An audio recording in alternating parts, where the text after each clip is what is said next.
സിന്നിൻ്റെ അനിയൻ നഴ്സറി പോവാണ്. സുന്ദരനായിട്ട് പോവാണ്. വണ്ടീൻ്റെ അടുത്തൊക്കെ എത്തി ടാറ്റ പറഞ്ഞ് പോയി ടാറ്റയൊക്കെ പറഞ്ഞ് അങ്ങനെ കാശി അംഗനവാടിയിലെത്തി.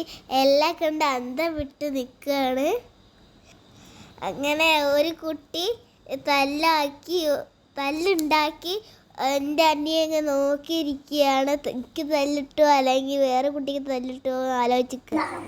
ഇതാണ് ഞാനും പഠിച്ച അംഗനവാടി. അങ്ങനെ എൻ്റെ അനിയനെ പുതിയ ഫ്രണ്ട്സിനെ കിട്ടി. കുറേ കളിച്ച് കസേര വെച്ച് കളിക്കുക 1 2 3 എന്ന്. അങ്ങനെ അവൻ ഇരിക്കാൻ കസാലയ്ക്ക് കിട്ടി. ഓന് കിട്ടിയ മഞ്ഞ കസാലയാണ്. അറ്റത്താണ് ഓന് ഇരുന്നത്. ഞങ്ങൾ പോകുമ്പോൾ ചെറിയ സങ്കടം ഉണ്ടായിരുന്നു. പോയി കഴിഞ്ഞ് കുറച്ച് സങ്കടമല്ലോ ഒറ്റയ്ക്ക് ഇങ്ങനെ ഉണ്ട് കളിക്കുക.